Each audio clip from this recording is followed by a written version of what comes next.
When you work from home on a computer, you need to have a place to put your rear end to get that work done.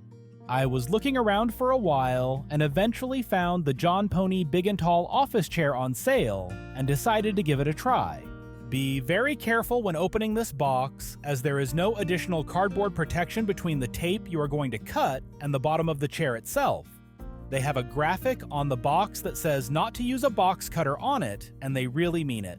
I used my Leatherman like I always do, but I am also careful to never actually push the blade into the box itself. Just something to note if you are going to give this chair a try once you are done watching the video. Once the box is open, you can go ahead and pull out the bottom of the chair, followed by the back of the chair.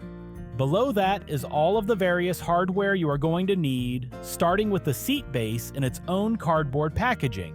Next up is the package containing the 5 wheels, and I will have more to say about these later in the video. After that is the sealed package that has all of the various screws to assemble the chair, along with the Allen wrench you will need to use to do it. Next up is the center star that will hold all of the chair legs together, the box that contains the height adjustment piston, and then the 5 legs that we will be attaching to the center star. Finally, below all of that, we have both of the adjustable arms, which are also going to be what connects the bottom and back of the seat together. To assemble the chair, the first thing you are going to do is grab the 5 legs, center star, height adjustment piston, and the bag of wheels. Pull the center star out of its foam packaging, then its plastic bag. Next up, start pulling the legs out of their packaging and sliding them into place on the center star. I went ahead and pulled the plastic protector off of the center star to make it easier to assemble this part, but we will be putting that back into place in a minute. Once you have all 5 of the legs on the center star, it is time to crack open the sealed screws and Allen wrench. The blister on the package that you are going to want to open has 10 short little screws in it, though I accidentally opened the wrong blister first. Once I had the right one opened and the screws removed, I then cut the blister around the Allen wrench and tried to not lose the screws from the blister I had opened on accident. At this point, you are going to go ahead and get all 10 of the screws started, but don't tighten them down all the way at this point. You want to leave some flexibility in parts when you assemble them in stages like this, as it makes final assembly and tightening at the end of each step a lot easier. Once you have all of the screws started and put most of the way in, you can then make a final pass around all 5 of the legs to get them all nice and tight. There is thread locker on all of the screws, so once you have them tightened down all the way, they shouldn't come loose in the future. Only time will tell on that one though. Next up, grab the wheels and pop them into the holes at the end of each leg. These are the weakest part of the chair, and they do not roll very well at all. If you are going to use this chair on a wood floor, make sure to get a floor protector or they will scrape it up. Ask me how I know. Now we are going to pull the height adjustment piston out of its box and get it set into the center of the star. Place it in there with the orange circle on top, and it will slide in and fit snugly into the hole. It will get solidly set in there once the chair is assembled and you sit in it. But for now, just pushing it into place will be fine. Push the base of the chair aside, grab the bottom cushion and remove its plastic cover. Make a note of where the cushion is marked front, and then grab the metal base. You will need to pull off the cardboard and plastic covering on this as well, then look closely so that you can see where the word front is stamped on the metal plate. It is right next to the spring adjustment screw. Line up the holes in the base with the holes in the bottom cushion, and then open up the blister on the hardware package that has the 4 smaller screws in it. This is the one that I had accidentally opened earlier, so I just grabbed them and put them in place. Again, don't tighten any of them down until they are all at least started. Once they are all in, go ahead and get them nice and tight. You don't want these ones coming loose on you. Once you have the screws all tightened down, bring the base of the chair back in front of you, grab the bottom cushion assembly and flip it over, and then set it onto the height adjustment piston. It should slide right into place, getting you ready for the next step. Now just grab one of the arms and a couple of the last batch of screws in the blister pack. There should be 8 of them in there. Go ahead and get the 2 screws on the bottom of the arm started into the bottom cushion of the chair. Again, make sure to leave them loose, as it will make getting the back cushion attached much easier.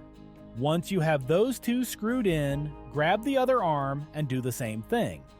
One thing to note is that you want to make sure that the points of the arms are actually facing to the front of the chair, which you can check by looking for that front sticker that we saw earlier.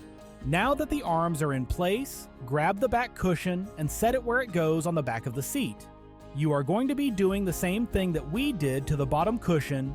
Get all 4 of the screws started and partially tightened up before you finish any of them so that there is some wiggle room as you get them all inserted. Once they are all started, however, you can then work your way around and finish tightening them all up. Finally, grab the 8 plastic plugs out of the blister pack and place them in the holes over the 8 screws in the arms that we just tightened up. This is purely cosmetic and so not necessary if you don't want to do it.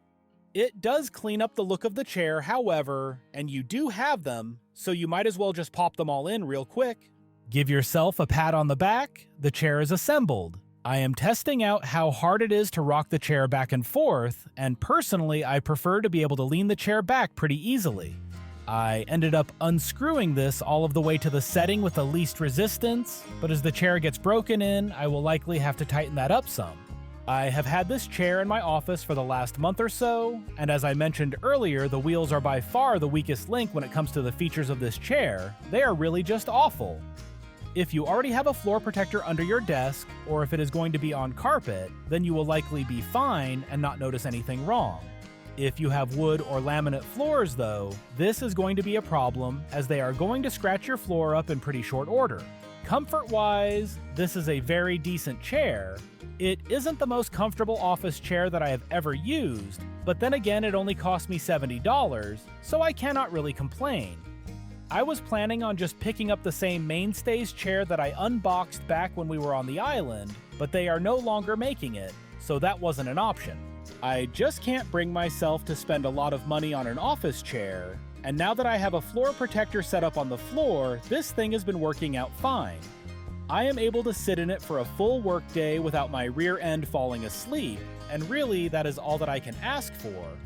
I am in the middle of setting up my new workspace now, so there will be a few videos covering the things that I have picked up for it over the next couple of weeks, and at the end I will probably take a look at the entire setup and talk about how well everything is held up, so I will be able to touch on how the chair has worked out then.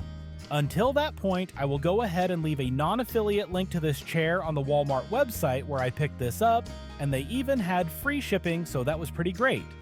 At the time this video is going live, the website says that it is still on sale for the same price that I paid, and that feels like a pretty decent deal. If you are looking at this unboxing at some point in the future, however, and the price has jumped up, I would look around a little more and find something else, as I just feel that there are going to be better options at higher price points.